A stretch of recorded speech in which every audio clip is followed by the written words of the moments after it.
अस्वीकरण ये कहानी ऐतिहासिक विवरणों और स्थानीय लोक कथाओं पर आधारित है।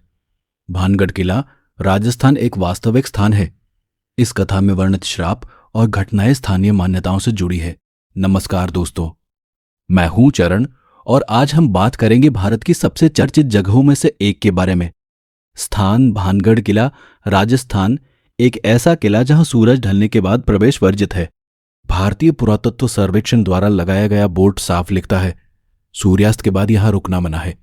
लेकिन सवाल है, क्यों?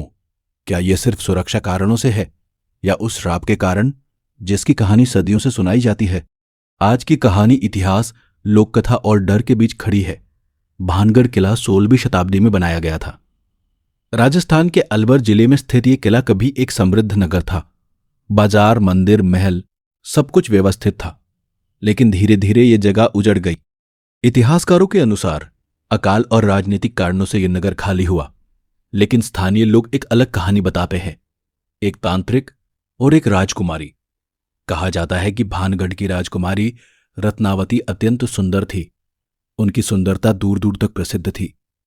एक तांत्रिक जिसका नाम सिंगिया बताया जाता है, राजकुमारी पर मोहित हो गया।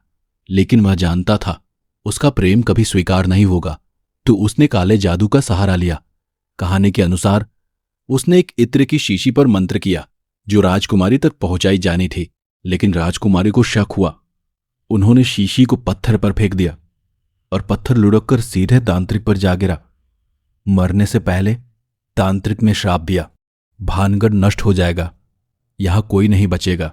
तांत्रिक की मृत्यु के बाद लोक कथाओं के अनुसार घटनाएं तेजी से बदली। राजकुमारी रत्नावती का विवाह तय हुआ था, लेकिन उसी समय भानगढ़ पर आक्रमण हुआ। युद्ध भयानक था। किले की दीवारों पर रक्त के निशान देखे गए।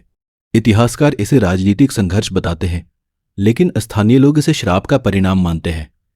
कुछ वर्षों के भीतर भानगढ़ उजड़ गया। बाजार खाली हो गए, महल वीरान हो गए, मंदिरों की घंटियां बंद हो गई और धीरे धीरे ये समृद्ध नगर खंडहर में बदल गया। सबसे अजीब बात, किले के भीतर आज भी कई संरचनाएं खड़ी है, लेकिन वहां स्थायी निवास कभी दोबारा नहीं हुआ। आज जब आप भानगढ़ किले में प्रवेश करते हैं तो सबसे पहले एक चेतावनी बोर्ड दिखाई देता है।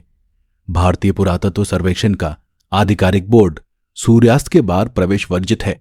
यह नियम सुरक्षा कारणों से बताया जाता है, लेकिन स्थानीय गाइड इसे अलग अंदाज में समझाते हैं। दिन के समय किला सामान्य लगता है। पर्यटक आते हैं, तस्वीरें खींचते हैं, इतिहास सुनते हैं, लेकिन जैसे जैसे सूरज ढलने लगता है वातावरण बदलने लगता है।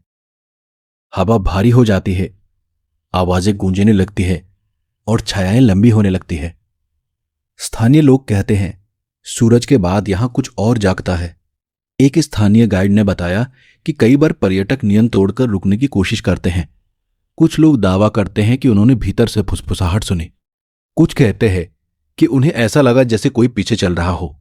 एक घटना में कुछ युवाओं ने सूर्यास्त के बाद अंदर रुकने की कोशिश की। उनके अनुसार रात गहराते ही तापमान अचानक गिर गया, उनके मोबाइल नेटवर्क बंद हो गए और उन्हें लगा जैसे किसी ने उनका नाम पुकारा।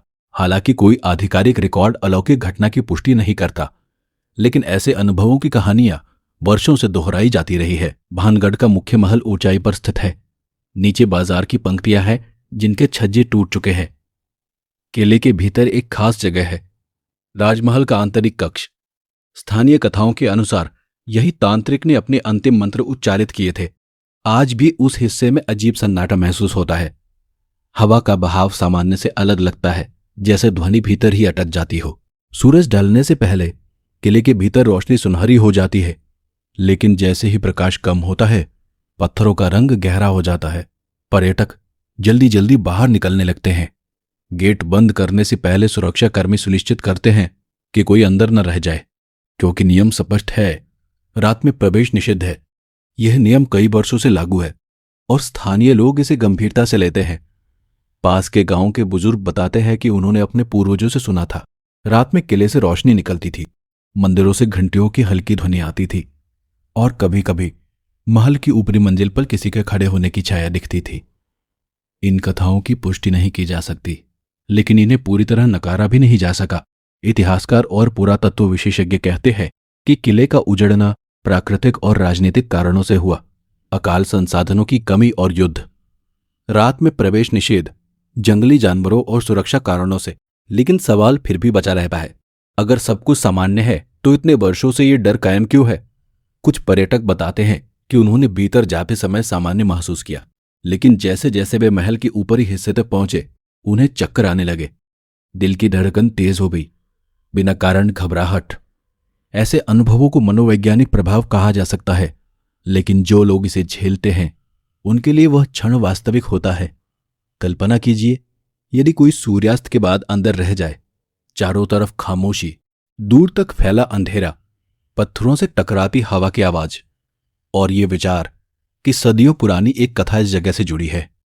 डर कभी कभी कहानी से नहीं बल्कि उस जगह की ऊर्जा से आता है। क्या तांत्रिक का श्राप वास्तव में था, या ये केवल एक लोक कथा है जो समय के साथ भय का रूप ले चुकी है? राजकुमारी की कथा, युद्ध, उजड़ता नगर, इतिहास और कथा एक दूसरे में घुल गए हैं। सच और विश्वास के बीच की रेखा ढूंढ ली है। आज भी भानगढ़ किला खड़ा है। पर्यटक आते हैं, तस्वीरें खींचते हैं और सूर्यास्त से पहले लौट जाते हैं। लेकिन स्थानीय लोग अब भी कहते हैं, सूरज ढलने के बाद वहां मत रुकना। शायद यह सिर्फ सावधानी है, या शायद पीढ़ियों से चली आ रही चेतावनी।